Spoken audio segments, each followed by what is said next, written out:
Bringing you the voice and vision of custom culture and lifestyle, as seen through the eyes of this South Texas duo. Welcome to the Custom Couple. Welcome to the Custom Couple. Glad to be here. So, my excuse me. Yeah, my wife is in the medical field, so Right. a lot of the times that we get to do any kind of recordings and everything is typically in the evenings. So, she got called into work. So, yeah, the fun life of being a nurse. Oh yeah, I'm sure there's a lot of on-call hours and overtime and shit. Oh, constantly. But, we're working towards goals right now. So she's like, I'm not giving up any of the overtime. Right. Good. Yeah, good for her. You give it up when you get old. Yeah. Yeah, right. That's when we can relax for a little bit. So welcome to the Custom Couple. Brian Darwas, I've been watching your DVDs for quite a bit, man. It's really an honor to be able to sit and talk with you, man. Oh, awesome. Yeah. Thanks for the support. Of course, man. Starting, back probably, I first came into your stuff with This Is Long Beach. Mm-hmm. And then from there, I just, started watching more and more of it, just trying to find it wherever I could. And then now it's on Amazon, so I'm like, oh man, I can just stream all of this now, and it's great. But it was still cool to find your DVDs and be able to have them and have a physical copy of them. But tell me where you got started with all of this. So the first one I did was called The Road to Bonneville. I was reading about the Rolling Bones. I'm fans of their cars. I saw a couple of, I think it was the Riders Journal, Hop Up Magazine. There was Peter Vincent rode along with them from New York to Bonneville, photographing the trip. And I was on a message board. I think it was the Ham. And someone was like, they don't drive those fucking cars. Those are just pictures, blah, blah, blah. So I was like, all right, I'm going to go film this. So if I film it, people will see that they drive from New York to Bonneville. So I reached out to them. I asked them if they were cool with it. They would, yeah, totally. Come meet us here in New York. We're leaving upstate New York. We're leaving on this date. And I went, I filmed them. I had a lot of fun. And I had some pretty good success with it, just selling it on my own, distributing it myself. And I was like, if I could do one a year, that'll be cool. If I could just try to pump out one hot ride, like feature-length documentary each year. That was the goal originally. So it started with Bonneville. Had you been to Bonneville before that, or was that your first trip out? I drove by it on the highway when I played in a band and we were on tour. We drove by and we stopped to look at it, but that was the first time I was there for auto racing. Mm-hmm. Yeah, I've still not made that trip out, so I know the salt is eroding a little bit more each year. So it'd be a good idea for most folks who haven't made the trip out there to do that. So in the next, I'm not going to make it this year, I know for sure, but probably in the next couple years, that's one of the goals on the list is to make a trip out there and, hope my, skin doesn't completely burn off because I get sunburned super quick. Yeah, I'm Hungarian. Well, I have some Hungarian in me, so I just get really tanned. Nice. For some reason, I don't burn. Luckily, I get very tan. I'll turn real dark real quick, but no burning. But yeah, no, I'd love to be able to make that trip here in the next couple of years. That's definitely on the books to make happen. So where did it go from there? I mean, has cinematography just always been something like a passion of yours as far as, movie making in general? I just always I like movies. I watch movies. I collect movies. I go as far as to collect movies on film. So we watch movies on 35 millimeter film in the house. and I like the visual aspect of films. I like photography, and like you said, I love cinematography. I've always taken photos, and I've always just filmed stuff. When I was younger, I used to film skateboarding, my friends skating, and I guess I kind of, went into cars, right? Because Yeah, most of the hot rod guys I know were all skateboarders, and cars seemed to be the next thing once they got a little bit older. absolutely. Absolutely. I mean, that's where I got my start, was taking VHS tapes and, taking my dad's recorder Right. and, getting yelled at when I came back with it, from the ditch that we were skating in. And he's like, well, I guess it's not broken. So, you live another day. That's what it's for. It's for using, right? It's for filming shit with. Yeah. Yeah, I had the same thing when I started out just filming my friends with just like a VHS camcorder and editing stuff between two VCRs, just like pausing it and switching tapes and doing all that shit. And then I just graduated, like, I guess became more accessible to have non-linear editing. Like computers came, and then everyone could get Final Cut Pro. The first two movies I had, I edited on iMovie just because it was on the Mac that I owned at the time. So yeah. I used that, and then I got a better camera that shot HD. This was an HD, was getting like bigger, and 1080p was everyone was starting to shoot with that. So I had to upgrade to Final Cut Pro. Hmm. Yeah, now everybody's cell phone like videos in like 4K. Oh yeah, you can shoot 4K on your phone, edit it, and export a finished movie if you if you feel like putting in the effort. Oh yeah, yeah. I guess it is still a very tedious process editing. But and then look at today's kids; they can't focus past 15 seconds on TikTok. So Yeah, I even find with like the car stuff, if I make a short car thing, people only watch the first minute and a half. yeah, yeah, So if I make something that's 5 minutes, they'll watch a minute and a half. If I make something that's 3 minutes, they watch a minute and a half. So I think I'm gonna get down to making just like 90-second car videos just to put up on YouTube. yeah. Yeah, I've noticed that even with the folks that are doing YouTube channels too, like you said, they're doing little short things that, to just catch people's eyes. But Mm-hmm. I've always enjoyed being able to sit down and watch documentaries and watch, full length, videos of things. But yeah, for today's crowds, it's like, if you want to get more people to watch your stuff and more people to respond to it better, yeah, the 90-second video is gonna always win over a 10-minute documentary of any sort. Yeah, I don't know why it sucks because I like long movies too. I'll watch the full. I'm the guy who's sitting in the movie theater when the credits are still rolling. I stay to the fucking end. I don't know. I figured someone put in the effort.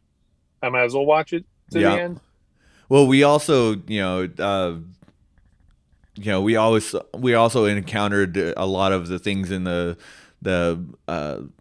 movies where they want to add things in at the very end of the credits just to surprise some folks. And you always have those few directors that would do that to you, or they'll add something to the story that if you didn't stay through the credits you're not going to catch. And it's always kind of fun to be able to do things like that.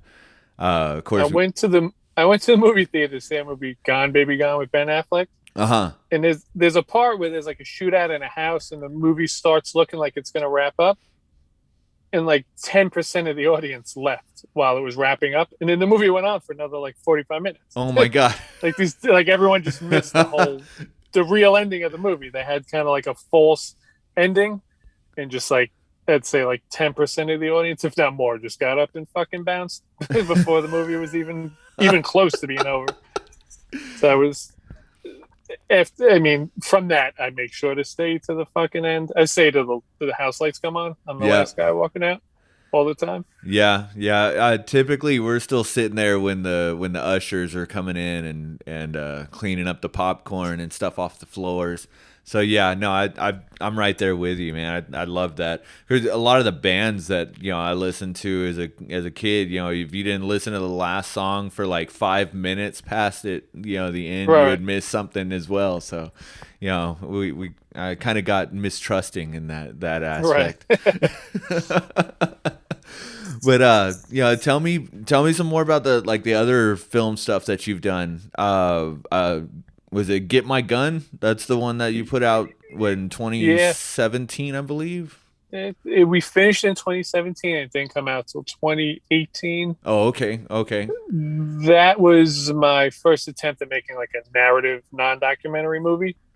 That's kind of like a horror exploitation movie about, it's almost like a rape revenge movie, but it's not really. There's some revenge, but it's not. That's not the whole focus of it. Uh huh. I mean, I don't want to give too much away, but you'd have to watch it. It's got a lot of violence, a lot of gore in it, and I just wanted to make like a narrative movie for the first time. I like making, I like the documentary stuff, but I didn't want to keep making a hot rod documentary every single year. I just felt maybe it would get redundant, or maybe the audience would stop paying attention because they would just expect, oh, just gonna make another one. I'll wait till the next one. Yeah, Right, like if right. you, I might water it down if I make too many. So I tried. So I just wanted to make it just a regular narrative movie. I wrote a script. We raised some money. We shot it in 13 days. And then we edited and went from there. We had success with it. It wound up on Shutter, which is like a all horror streaming site. Yeah, yeah. So that was a pretty big deal for us. And then we hopefully will make another one this year. We had stuff in motion to make one about a year and a half ago, and then all the COVID shit happened, and it just completely fell apart. So now we got to start from the beginning again. Right, right. Yeah, a lot of folks that we've talked to. I mean, it it's kind of funny. Like, it kind of seems like our podcast has been like, well, how did COVID affect you? Because Right? like that's Have like, COVID ruin your life? Yeah. yeah, like how did that question keeps coming up to, to a lot of different people that we've talked to. We talked to Eddie from the Voodoo Glow Skulls because they just put out their new album. And he talks about how this album was basically written about how their life was affected by the pandemic and everything. In a lot of the hot rod shops like that we've talked to, and artists that we've talked to, it's all been the same. It's like, how did your life change throughout? Did it get better? Did you work harder? A lot of different ways to go about it. So it just kind of seems like that's how our podcast has been. Yeah, I feel like it kind of paused my life for like a year and a half, and I just focused on like shit around the house that I never had time to do because I was busy running around doing other stuff. Yeah. Now I had the time where I was kind of, everything in New York was closed for a while, so there's just nowhere to go. Like if I went out, everything was just closed. If you went to a restaurant, you had to eat outside, and yeah, I'm not eating in the fucking snow. Like it was February and they had outdoor dining set up in the middle of a blizzard. So I would take food to go because I wanted to support the local restaurants that I like. Of I don't course. want to see them go out of business if I wasn't getting food to go. I just felt like they needed the support at that time, so I took food to go. But I always just wound up back home. So like everyone else, I just started all the home improvement projects. Yep. This it's still going on. Yep. Yeah, and then even this year, like Texas got hit with snow, and we don't get Oh yeah, that kind of stuff. Like it does not happen down here, at least not in South Texas. right, So we were like, I mean, our San Antonio shut down. Like they were like, right, we don't know what this white stuff is falling out of the sky. right. We might just go ahead and call it the end of the world. Yeah, I made a joke on Facebook about Texas and power outage, and all these people fucking lost their mind. I was like, oh, I didn't realize it was going to be so sensitive because we have so much fucking snow here. Like Yeah. we'll get 3 feet of snow on a Monday, another foot on Wednesday, 2 feet on Friday. So like all winter, it's just snow all the time. I'm constantly shoveling my driveway, shoveling our cars out. You live in boots, and that's the funny coat. thing is like we had the snow for that week or whatever, and a lot of people did lose power. A lot of people did. I mean, for a good bit, like a good part of the week, there was people that had power like not at all for that whole week, right? And they were saying, oh well, we weren't prepared for that kind of freezing weather and snow Right. and things of that nature. Well, now they're telling us that because of all the heat that we're having, that we're going to start Hmm. seeing rolling blackouts and Right. all of this. And I was like, well, is it the snow or is it the sun? Like, you got to let us know which one it is. Right. But it's just probably the way stuff is built out there. Because like here, if you have a water line going to your house, it's 3 feet underground below the frost line, so it can never freeze. Absolutely. Houses are fucking insulated. Garages are insulated. Like it has to be serious out here. Like a pipe to burst in your house, like it's got to be like 2 degrees out, and your heat's off for like 3 days. Then you might like You burst the might have pipe. a problem there. Yeah. But I'm assuming in Texas they because you don't have to, you don't build stuff that way, right? So the ground freezes, a pipe fucking bursts, and then now you Yeah. got a big problem. Yeah. You also have folks that they're not used to the that kind of weather, and they don't Right. know the prevention factor. Oh yeah. To do certain things to make sure that doesn't happen. Yeah. For Yeah. us, it's like just second nature. Because I mean, I was born in New York, so I just my whole life it's been terrible freezing winters, right? Yeah. Yeah. So if the power goes out, we have generators. I'm surprised. I thought more people in Texas would have generators. To be honest, it Yeah. seems No. like a very Absolutely. Texas thing to own a generator. I don't know. But You we know, have it's, generators and people. We have fucking heaters that go around your pipes. You can plug into the generator and keep your pipes warm so your house doesn't get flooded from a broken pipe. yeah. Yeah. That's just all the shit we've been doing forever, So it's like we know to do it. It's like a system to do it. So I'm sure down there it would completely caught you guys off guard. Absolutely, it did. Yeah. We were fortunate enough we didn't lose anything. We Right. didn't lose power, and I feel like it might have been because we live as close as we do to an Air Force base. Hmm. So they might have had our grid not able to lose power. Like Right. I don't Yeah. know, some kind of government conspiracies there. When I was a kid, I grew up around the block from the hospital, Oh, okay, yeah, and we would have I'd say when I was younger, we'd have a couple of blackouts a year in the summer in New York. And our neighborhood always got power back within an hour or two. And I think it's because the hospital's right around the corner, so Might they have probably been. restore it to those areas first. yeah, So yep, we had a big blackout. I think in early 2000 that lasted like a week maybe. And my parents still live in that area, and they had power that night. And no one else in New York City had power for at least a week, 7 days. So Yeah. yeah, that definitely could have been the main factor there for sure. So how did you get into hot rods? I mean, we talked a little bit about the fact that skateboarding kind of Right. bridged that gap into old cars and stuff. So tell me what was your first car? First car I had was a 1972 Chevelle. Okay. Actually, it wasn't a Chevelle. It was a Chevy Malibu, but someone put like the Chevelle cowl induction hood on it. I bought that used. It was trashed. I did all the body work on it. I was driving it. I bought that car when I was 17 years old when I had it. I crashed it into a fucking telephone pole. The whole story that goes there, I was driving around like an asshole. I was fishtailing it around a turn, and the gas pedal, like the throttle got stuck open. Uh-huh. So I went around the turn. This all happened in like 2 seconds. Now I was an adult. I know. I would just put it in neutral, right? Right. But as a kid, I was 17. I had no idea what the fuck I was doing. I fishtailed it around this turn. Back of the car slid out, started going straight again. Gas pedal was stuck down. There was a schoolyard with a bunch of kids playing basketball in it. So I just cut the wheel to the left, and the car kind of slid sideways right into a fucking telephone pole. It hit the door jamb on the passenger side and pushed it in like a foot. Just the whole car was trashed. It was beyond my scope of repair at the time. I bent the frame, I bent the door jamb. So I wound up selling that car. That was the first car I ever owned.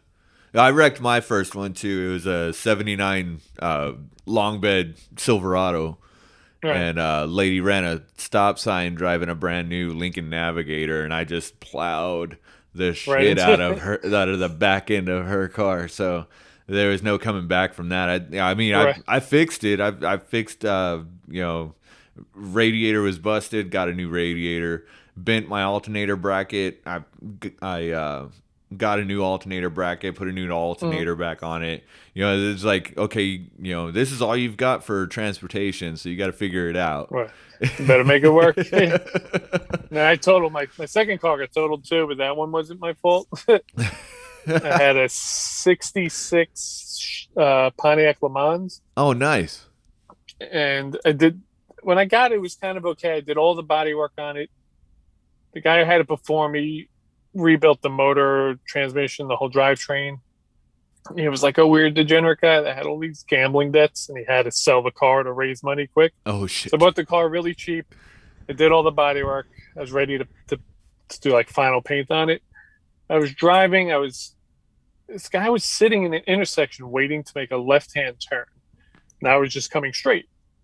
And for some reason, when I got into the middle of the intersection, he just floored it and tried to make the left and floored it right like head on into the front of my car. Oh It no. bent the frame. It pushed the fucking steering wheel up into the car.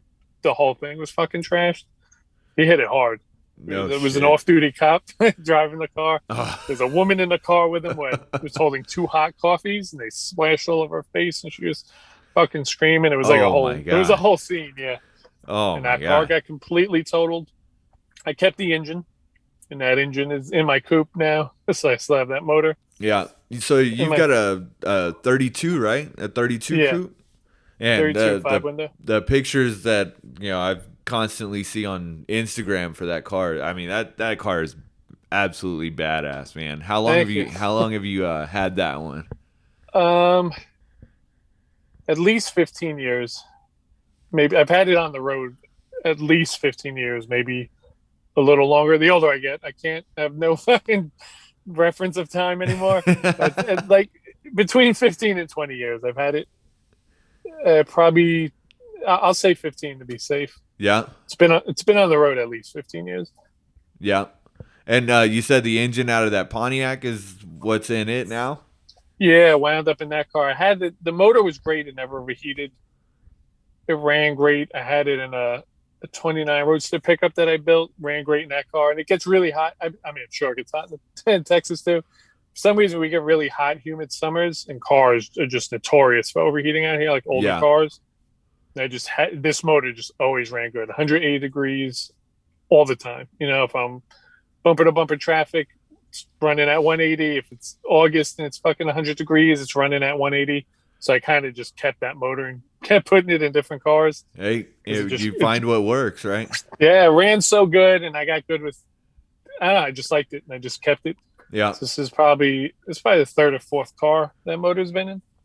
That's awesome, man.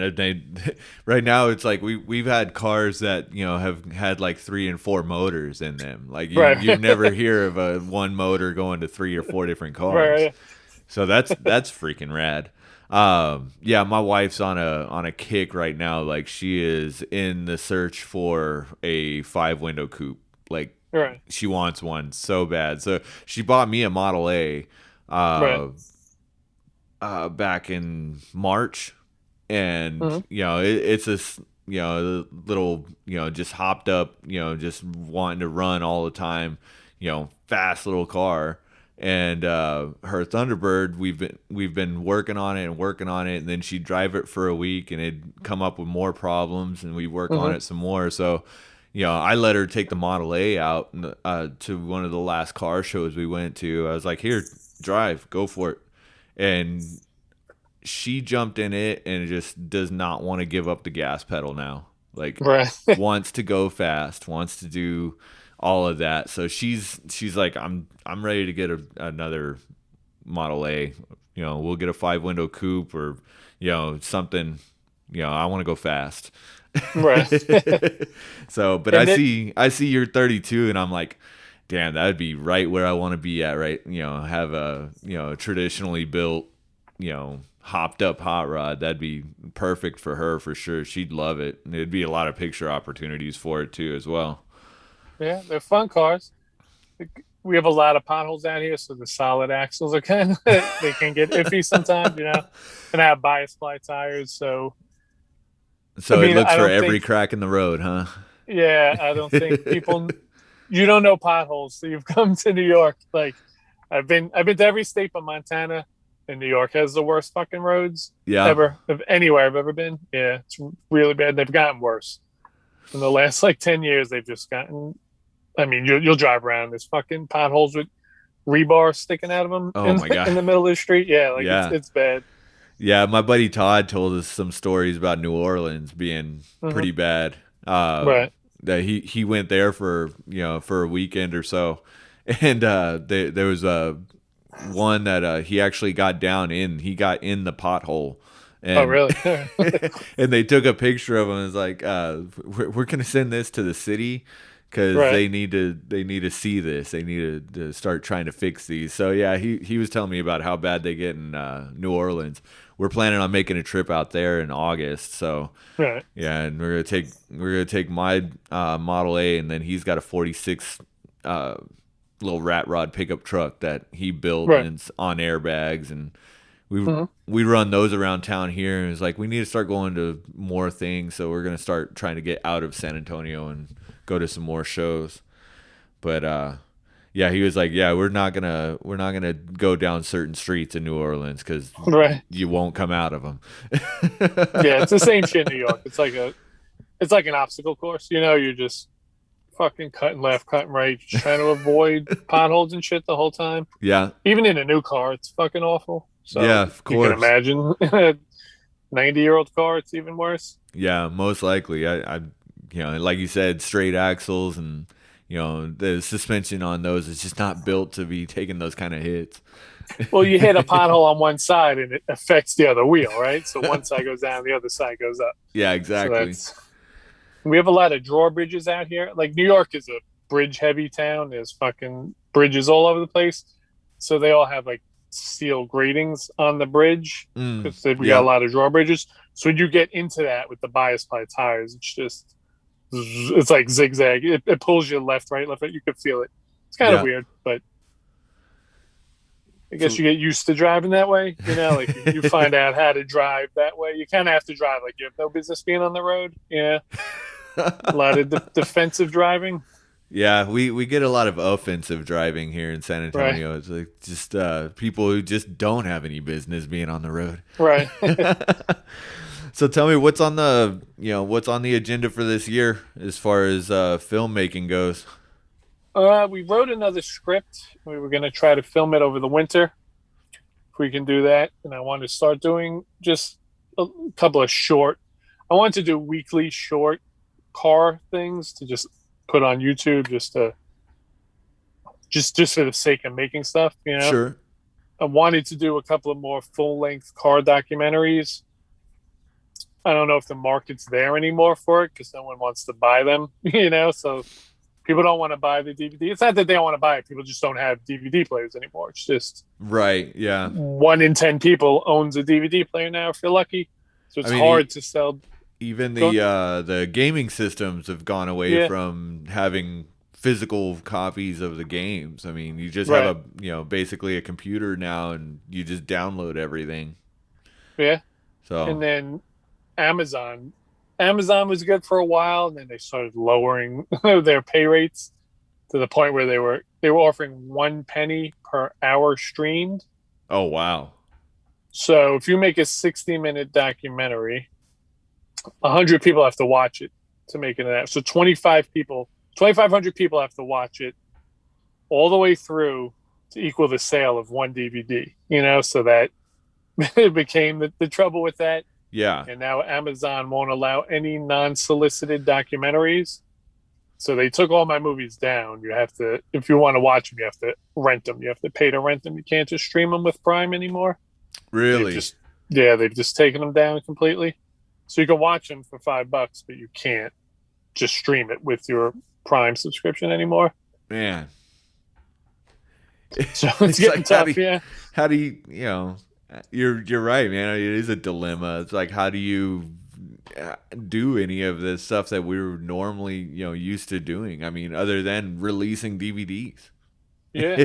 And it's And tough because I like making stuff, so I want to make stuff for the sake to make it. And I don't make shit to make money, but of I course, also I'm a grown adult with bills, so I have to make something. I can't spend 6 months on a movie and then just give it away for free and make absolutely nothing, So it's hard. So I have to try Yeah. to find a balance where I can make the car stuff in my spare time. So I'm still making it because I like making it, and that's something I like to do. And I know people like to watch that stuff. So it's just finding the time where I can do that, so I could still put that. I hate saying content. I hate referring to shit as content, but so I could put that content into the world. Right. So Yeah. hopefully, if I could do a little like minute and a half to 3 minute, like maybe weekly or bi-weekly, just find a car profile and just keep uploading them. That might fulfill my need to want to make car stuff. Yeah. See, we've been wanting to make, a car, little 2-minute movies and things of that Mm-hmm. nature, to put out onto YouTube. We have a little car club here down, that just got started about, 2 years ago. And we're going out like every weekend. We're collecting video and Mm-hmm. pictures, and just, every weekend is something different down here. So, we've got all of this, media just stacked up, and I've got files on my computer of nothing, just B-roll stock footage of, Mm-hmm. us driving down the street, right? And it's like we want to create something with it, and we probably will once it's, once we knock out a few more things. But it's like, you know like what you're trying to do. It's like, what do how do you get to a point where you can actually sell it anymore? It's just Yeah, you they've have to taken a sell. lot of that away. Yeah, you have to. I mean, stuff like Amazon, they used independent filmmakers to build their catalog, which got subscribers. And now that they have the subscribers, they're pushing the little guys that built the platform out, Yeah. so they can save the money for the big movies and stuff. With YouTube, you can monetize it, but I mean, to earn like $1, you need like 500,000 views. Like you have to operate in such high numbers to earn. I mean, if you wanted to make a sustainable living out of it, it's probably impossible Right. unless you're like, if you're Billie Eilish, and you post something and 40 million people watch it, you'll make money, right? But for Exactly. someone like you or someone like me, it's just you're just gonna have to really work hard to build that audience. And there's so much free shit that people can just watch now, Of course. and I don't know, it's hard, it's tough. Yeah. Well, I Hopefully it's mean, at the end of it, right? Because I like car stuff. I like making car stuff. I like documenting what's happening now, right? So when I'm dead, 40 years after I'm dead, maybe some kid will watch something I made and get into cars and build cars. So I feel like I have to keep making it for that reason. So I don't know. We'll see what happens. exactly. Yeah, and I mean that's a great point. Like we're doing a lot of this stuff because we like to do it, Mm-hmm. and we're hoping that somebody else sees it and likes it as well. Somebody else down the road sees it and says, "Hey, they did some cool shit back then." That's a great point to bring up. We started this podcast. I did a podcast similar to this, a few years ago, and it seemed like it was kind of, it just kind of the scene, for lack of a better word, the culture was just kind of on that downward swing, and Mm-hmm. a lot of things were changing. So we closed everything that we were doing down, and then now it kind of seems like we're back onto an upward swing. It seems like a lot of the things that maybe we were doing 15 years ago is starting to happen again. Right. So I don't know. Maybe people will go back to watching DVDs again. Hopefully. I just saw people start building cars again. I want to see like Yeah, 17-year-old kids building roadsters and hot rods and shit again. absolutely. I mean, around here, the young kids, I mean, they like cars, but they like, they like import stuff, so there's no shortage of import cars fucking ripping around this area. Yeah, I want to see the stuff. I mean, I guess it's selfish. I want to see the cars that I like, I want to see kids of building the course. stuff that I like. I mean, there's value in building a fast Honda Civic, that's their scene, that's what they're into. And I guess that's the equivalent of a hot rod now because they're building 90s Honda Civics, right? 91 Honda Civic is 30-year-old car now, right? Yep. That's like a 32 Ford in 1961, right? That's the equivalent Yeah, of it for no, them. you're absolutely right. It's just it's a little bit different from what we kind of dig, but you're right. It is a 30-year-old car now. Yeah. But Cars for that me, it's just so foreign in the styling. I don't get a lot of the styling stuff that they do, and to me, a lot of those cars they're not aesthetically pleasing, and they don't no. flow well. I don't know if it's just bad craftsmanship. I mean, because a lot of the people I see driving, they're like 17-year-old kids that just maybe they haven't figured out what to do just yet. But I'm happy to still see them working on cars and fixing cars and building shit. So I'll take it. Yeah, I'll Yeah. take a Honda. I'll take some kid racing a Honda Civic over nothing at all. Yeah. Yeah, why not, right? I mean, of course, also these kids are getting with the ninth edition of Fast and Furious coming Oh out. yeah. And everyone works with you get older stuff slowly, right? So to some kid now, a 91 Honda Civic's an old car, but in 5 years he's going to want a 70s car or she's going to want a 60s car, Yep. and they'll eventually get to hot rods and customs and the stuff that we like. The anyone that's working on import stuff now, I think they'll eventually get just further back in time and get Yeah. to the stuff that we're into. I feel like you're right. I feel like there's a point in there where it's kind of a maturity level. Mm-hmm. You come up into you work with what you got in the first place. So a lot Oh of yeah, these kids, they probably got that Honda for like $1,000. yeah. Or is their uncle's old car? Just Yeah, or given to them. Yeah, get it exactly. off my property, and then that's what they're working with. Yeah. And So also, it's yeah. also money, right? You get older, you get a better job, you earn some more money, you can buy nicer things, and we can't kid ourselves. I mean, to buy a 32 coupe now is well beyond the reach of any 17-year-old kid, unless they buy a completely fucking roached out body that's Oh yeah.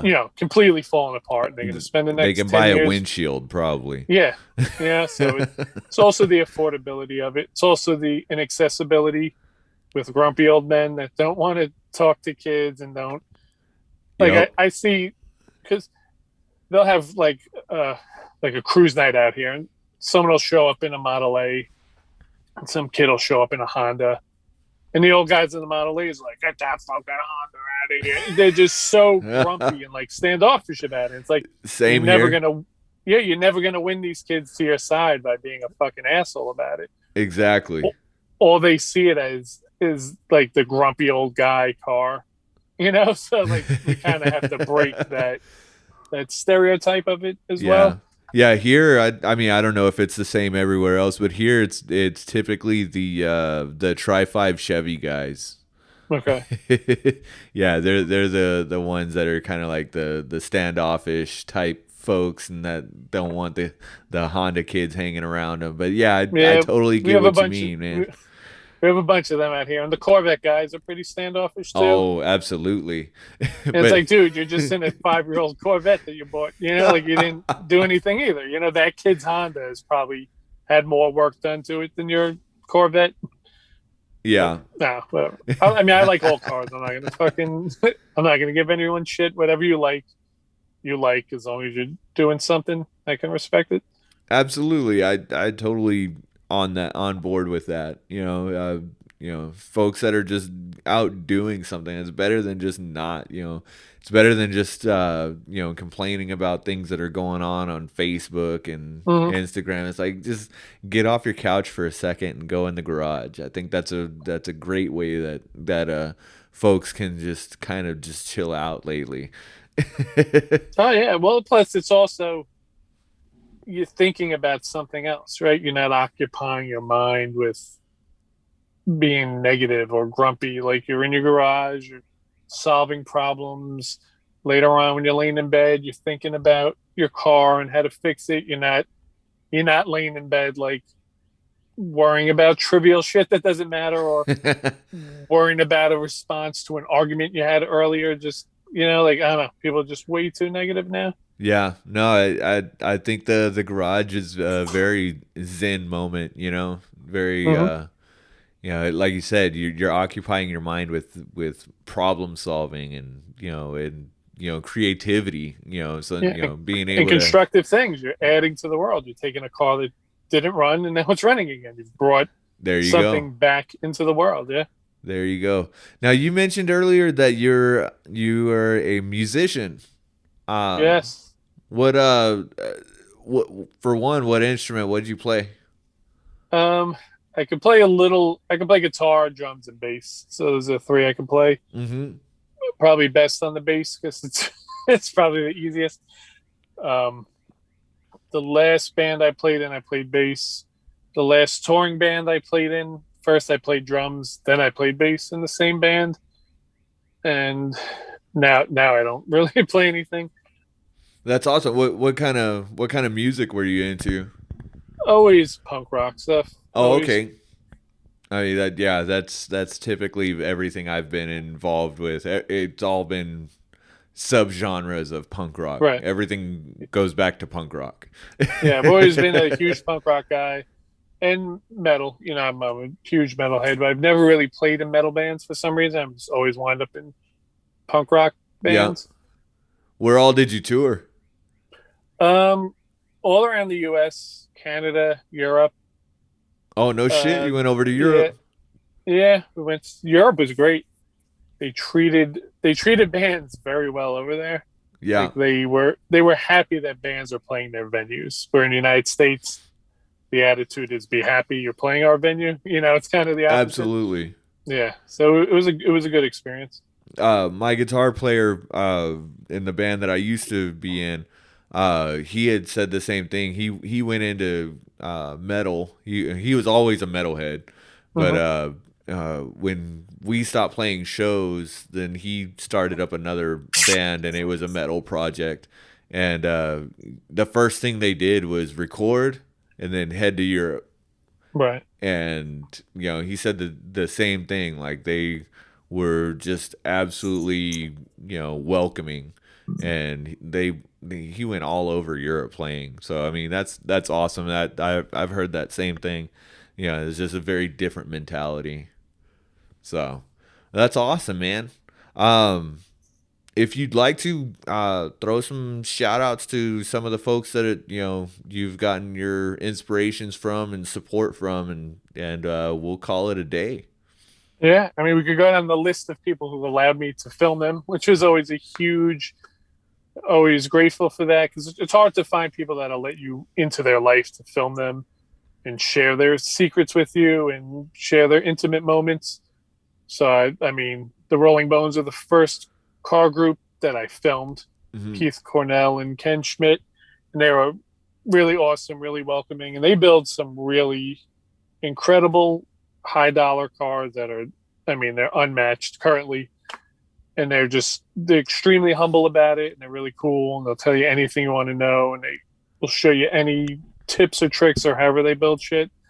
In the second movie I made, I kind of wanted to do a profile of two car clubs, one on the East Coast and one on the West Coast, Hmm. to kind of show how it's the same on both coasts. It just really depends what you're into.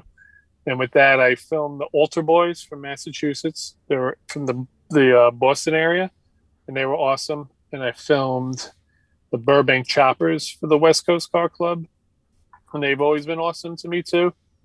The Long Beach Cavaliers, I filmed their story. They gave me all their old photos. I got to interview like the original members of the club from the 1940s, second generation of the club in the 60s, that and the was current guys. that was really cool to see, like all the original members from them, and talking about how they were, you know uh the stories that they shared with you on that Right. the This Is Long Beach, that correct? Yeah. Yeah, that was absolutely cool to see. I actually Yeah. Those follow guys are several of those awesome. guys. They had a lot of great stories, and they kept really good records of the club. So they Hmm. had like scrapbooks just full of photos, and they used to put on like parties to sell tickets and raise money for the club. They had ticket stubs. They just had so much documentation, and they Mm-hmm. let me go through all of it and look at it. And there was stuff that was really personal to them, so that was awesome. I filmed, did the movie White Knuckle, where we filmed Motorcycle Cannonball, where they went from Kitty Hawk, North Carolina, which is the Outer Banks, right on the Atlantic Ocean. They go to Santa Monica Pier in the Pacific Ocean. I think it took 21 days because the bikes were all pre 1916. Top Wow. speed was like 40 miles an hour. Yeah. And I filmed Bill Nugent, Sean Brayton, and John Zalay, and they were really open to letting me film them. They let me into their shops, into their homes, and they were awesome. What else did I do? I did The Sweet Sickness about flatheads. Mm-hmm. I filmed Ron Sangiovanni, who's a flathead builder out here. He's got a belly tank that he races at Bonneville every year.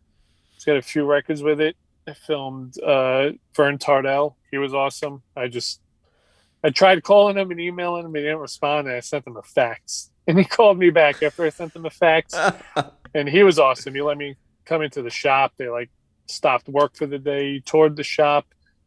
I spoke with Mike Herman from H&H Flatheads, also in California. He was awesome. He let me film and build a couple of engines. And a friend of mine, Chuck Varanis, who writes a lot of stories for, like, he used to write for Street Rodder and all Rodder's Journal, all the top like car magazines.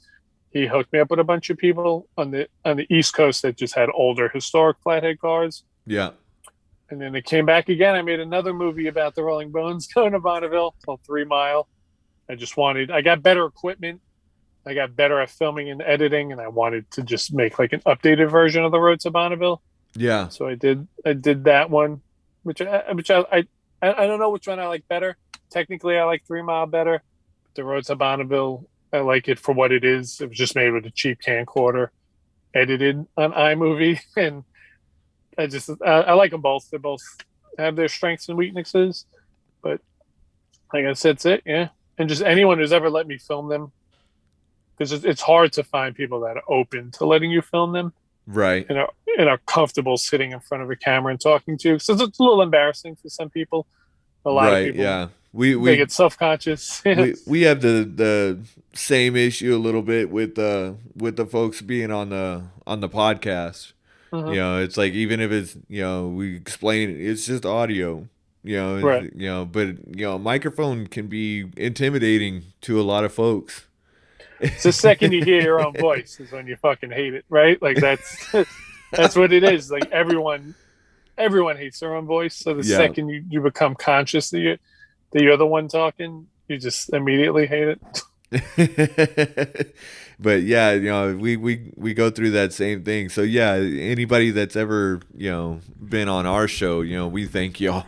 Yeah, it's tough, and I don't fault anyone, right? If you feel like exposed or embarrassed about it, it's their business to feel that way, But I'm Absolutely. definitely grateful to all the people that let me film them, and then they all wait till I'm done. No one's ever like, when are you gonna be finished? I want to see the fucking movie. Like, no one's ever been like Yeah. antsy about trying to see it, and no one's ever had a problem with the finished product, which was always cool. Like, I'm always afraid I'm gonna finish, and some guys are gonna be like, I don't like the way I look. I don't like what I say. Can you edit this out?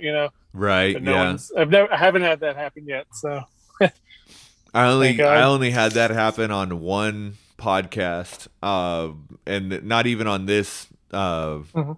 one that we do, but my old one. I had one where we had a conversation for like 2 hours straight, and then the part that I used on the show, he was like, "Well, you left out this part, and then you didn't include that part, and then you left this part in, and I didn't want anybody to hear that." And it's like, Why'd you say it? yeah, Yeah. like, let me just go take down the whole episode then. Usually when I do a podcast or an interview, I don't watch it afterwards or listen to it. Yeah, yeah. No, I got to where, I listened to mine one time, Right. and I hear anything I need to, and fix anything that needs to happen. We have a producer, of course, Right. and he does all of any of the fixes that I need done, and he adds everything in at the end of it, and all of the things that have to be there that I always forget to leave it, Right. to include. And I listen to it once, and if I'm good with that one time, then I'm like, all right, it goes out to the world, Right. and then I don't listen I, to him ever again. I usually don't listen because I know I'm going to hate some part about it, and I don't want to. I don't want to request someone to change. It's your podcast. It's your art. It's your thing. You make it what it is. I agree to do it. Whatever the fuck I say is yours to There use you now, go. right? And I don't want to get into like, I don't like the way I said that, or yes, I don't listen. I let whoever's making it have all the final say. I don't want to get into like, I don't want to pressure someone to change something because I don't like it, and I know I'll start doing that because I hate my voice and I say stupid shit. So I try not to listen for that reason. I like that. I like that, man. Well, I will let you get back to your normal day, and Yeah. I'll let our listeners quit hearing the sound of my voice. So, in all things custom, keep it cool.